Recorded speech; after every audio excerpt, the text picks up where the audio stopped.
Founded in 1526, Santa Marta is the second oldest city in South America.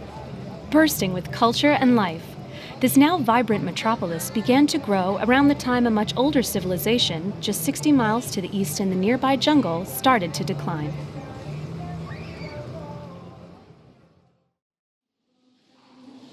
Until a decade ago, very little was known about the people who made these objects. They were called the Tairona, and they mysteriously disappeared 400 years ago. In 1498, accompanied by soldiers, clergy, and natives, Spanish explorer and Cronista de Indias, Gonzalo Fernández de Oviedo, arrived in the New World. Hoping to trade steel axes for gold, Oviedo was one of the first conquistadors to establish trading relations with the indigenous inhabitants of the then densely populated Sierra Nevada de Santa Marta, the Tairona.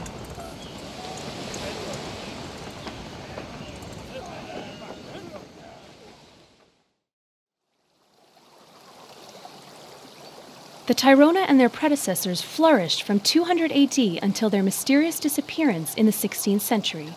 And yet, this 1,400-year-old civilization is one of the least studied and most enigmatic societies in the northern Andes.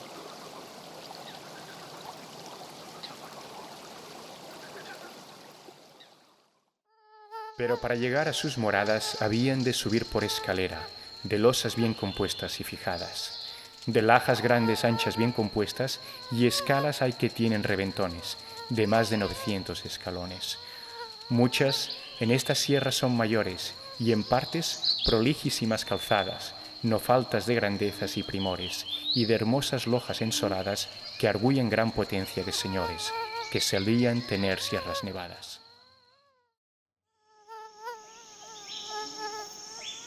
As new Spanish governors took office, they imposed Christianity, tried to enslave the Tairona, and attempted to extract their wealth.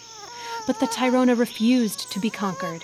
Violence broke out between them, and Spanish control over the region grew so weak that the Tairona leaders established trade relationships with French and English pirates, exchanging gold objects for European wine, tools, and weaponry.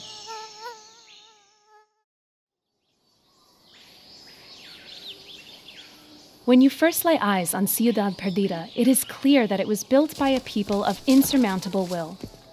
From their city high above the jungle, the immensely wealthy Tairona held sway over the northern and western flanks of the Sierra Nevada, beating back the Spanish time and time again. Until, for reasons that are debated to this day, they disappeared, and their city was swallowed up in the ever-growing expanse of the jungle.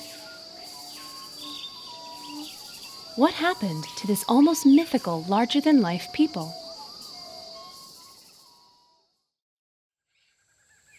The Tairona's antagonistic relationship with the Spanish led to their downfall.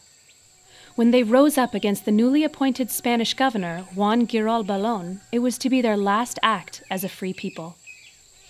Drawing on experienced, battle-proven men from Cartagena, Balón captured the Tairona leaders and executed them. He then resettled the surviving population in Santa Marta and forbid them to move back to their towns in the upper reaches of the mountains. While the relocated Tairona learned Spanish and eventually received instruction in the Catholic faith, the forest slowly covered the great Tairona towns, keeping them hidden until they were rediscovered in the 20th century.